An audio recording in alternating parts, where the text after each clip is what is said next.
Everybody remembers the first time they watched Rick and Morty. More specifically, everyone remembers the first time they were introduced to the many wacky characters within the show. Lick, lick, lick my balls! Hold on a minute. What happened to Snuffles? What is Jaguar up to? Will we ever see Noob again? Let's talk about that! Snuffles was introduced to us in the second episode of Season 1 titled Lawnmower Dog, which upon release got some extremely positive reviews. One person saying, Lawnmower Dog is the pinnacle of the show thus far, and the fact that it hit so early in the run is both a little daunting and tremendously reassuring. Oh, Zach Handlen, wait until you see Rick turn himself into a pickle. Although this episode was flooded with positive reviews, we actually never saw Snuffles again in the series. I'm also discrediting the times we see cameos of Snuffles. That doesn't count. We never got to see this badass version of the fluffy little guy again, which to me doesn't make sense. Could you imagine if Rick and Morty had the help of Snuffles and his cyborg dog army during the Cronenberg takeover? It would have been light work for these robo-doggos.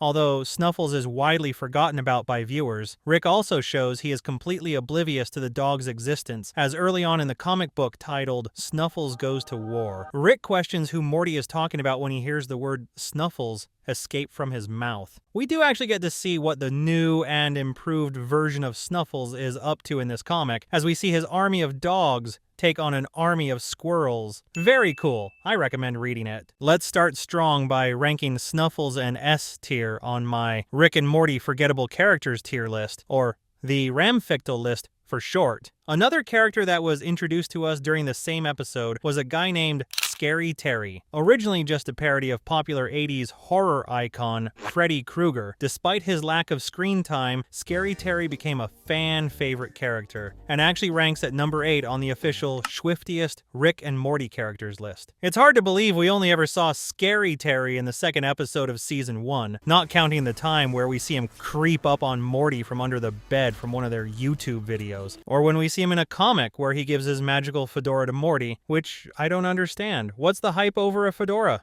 Would we? Other than that, he was nowhere to be seen, which kinda sucks. I believe Scary Terry could have been of some use to Rick and Morty, especially after they helped him with the whole no pants dilemma. Maybe we'll see the scary ball-chinned man again, but until then, he respectfully earns the first C-tier spot. Throughout the series, we see Morty in a number of serious relationships, and after visiting the pawn shop planet, he convinces Rick to get him a special robot friend as a souvenir. Morty eventually bites off more than he can chew, literally, and ends up being the father to a Gazorpian, which is a species of large humanoid aliens where the males only care about destruction and procreation.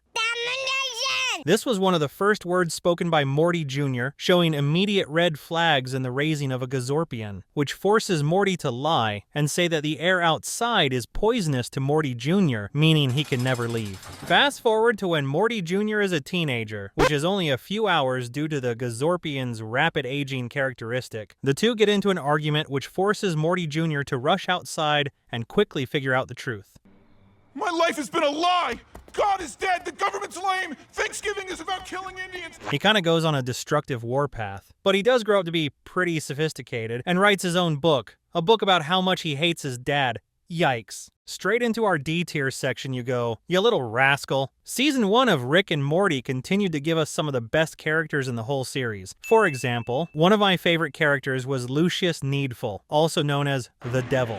Lucius was an eccentric gentleman who owned a shop in town and would go on to hire Summer as one of his elite employees. At first glance, Mr. Needful looks as if he sells items that grant miracles, but Rick soon spoils his fun and exposes his plans of selling cursed items. An example of one of these items is a certain type of cologne that makes you irresistible to women, but also makes you impotent. And basically what impotence means is, okay, hold on, let's not get into what that means. After Rick compromises his Twilight Zone, Ray Bradbury, Friday the 13th the series, voodoo crap magic, which was Rick's words exactly, Mr. Needful leaves his store behind and creates a website called needful.com, spelt with 3s instead of E's. This is where we get front row seats to the Zuckerberging of Summer Smith. Come on, Summer. He was literally the devil. What did you expect? I guess it would have made it feel pretty sweet when she got her revenge, but they didn't kill Mr. Needful, so he is still out there somewhere. Go ahead and join Scary Terry and C-Tier, you trickster. Telekinetic powers sound pretty awesome, right? What if I was to tell you that to gain telekinetic powers, all you have to do is form a soul bond with an alien with 3 boobs? Even more awesome, right? That's exactly what Jerry did when he decided to make a Crutabulin named Kiara his rebound after splitting up with Beth. Kiara was pretty cool. She was a simple woman who loved to hunt, and after a successful hunt, she would celebrate with another hunt. She ended up getting into a Spider-Man finger point back and forth with Jerry over who was the rebound after being exposed of using Jerry to make her ex-boyfriend Trandor jealous. She also kind of tried to kill Morty and Summer, which obviously isn't good. But I'd like to see her appear in the series again, probably for a hunt. Kiara will be the first B-tier member of the video. Get it? Like B for boop. Yeah, no, bad joke. Whoa, Rick!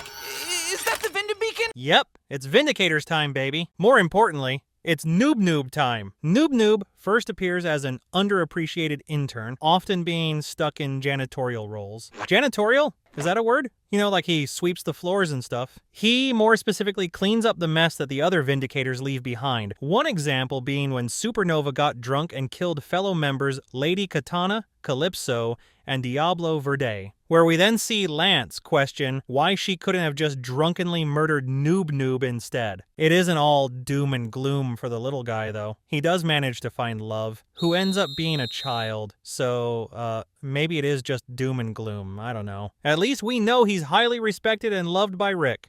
Who the f*** is Noob Noob? Never mind.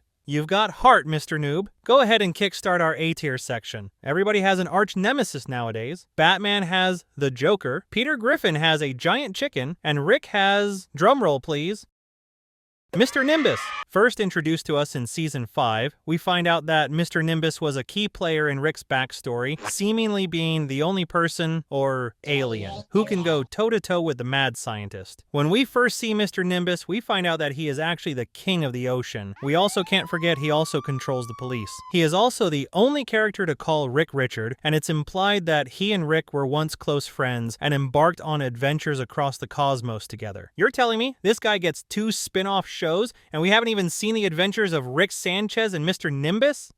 Blasphemy. All in all, Mr. Nimbus is a badass. He'll definitely be joining Snuffles in our S-tier section. What if I was to tell you there was a place where everyone lived in peace? There was no such thing as war, and crime is non-existent. Pretty cool, right? Now imagine to achieve that, you must take part in a purge which makes all laws non-existent, meaning you can do absolutely anything. That's exactly what the character of Arthricia does, and the reason I want to single her out specifically is that she absolutely schools Rick and Morty. Like, come on, how does Rick manage to get outsmarted by this character? Although she does end up alongside the 2 main characters to put an end to the rich people on the planet that see the purge as a sport. There really isn't anything more to say about Arthricia. I just think she's pretty impressive due to the fact she managed to shoot Rick and steal his flying car. You can join our other C-tier members, girl boss. Imagine being the reason 19 billion snakes lost all hope. Because that's exactly how Morty felt when he killed a snake after being bitten whilst out in space. And that's how we get introduced to Slippy. Slippy was originally just your average pet store snake, but soon turned out to be the turning point to the snake civilization on Snake Planet, forcing the population to advance toward time travel to put a stop to what they believe Morty will eventually do to them all. Look, we get to see a cool little Terminator snake. Freaking awesome, right? We don't actually ever get to see what happens to Slippy, but we can all hope she had a positive ending and didn't eat her own tail like the rest of them. Slippy's kinda just okay. She'll sit comfortable in our E-tier section. You guys remember when Morty had a goddamn dragon? Well, technically Morty had a wyvern due to the 2 legs and 2 wings thing he's got going on. Balthramore was introduced to us in the 4th episode of Season 4 and was a gift promised to Morty for retrieving the ultimate cube for Rick. At first he comes off as a little aggressive and disinterested in humans, but this all changes once he forms an unlikely bond with Rick. The 2 of them go on a rather interesting night out and accidentally end up soul bonding, which is a big no-no in the eyes of a wizard, since he was already bonded to Morty. Is that how it works?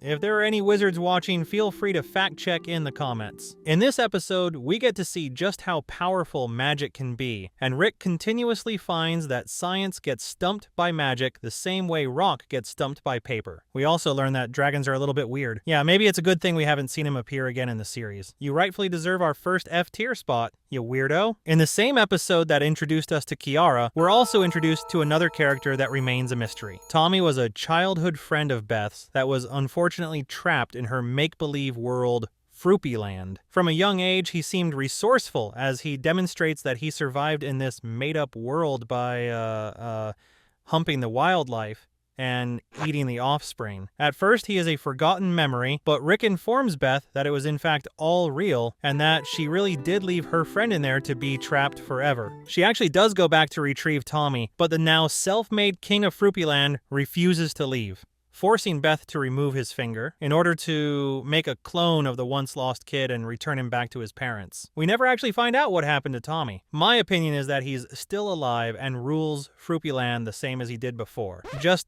without a finger. You're a twisted man, Tommy, but I admire your will to survive. Easily a B-tier character. Anyone looking for any good reasons not to go to therapy? In Rick's case, his good reason is that in the events that turned him away from therapy, or in other words, turning himself into a pickle, he was introduced to Jaguar. Now at first, Jaguar was considered an enemy and was introduced to be the one to take down the pickle version of Rick. Both Jaguar and Rick shared a bond over the love for their daughters and decided to team up, and the relationship the two had made eventually saved both Rick and Morty from their piano-themed demise, which I don't see Dr. Wong being able to do, so just imagine if Rick went to therapy instead. Go get up there in B tier, Mr. Machete.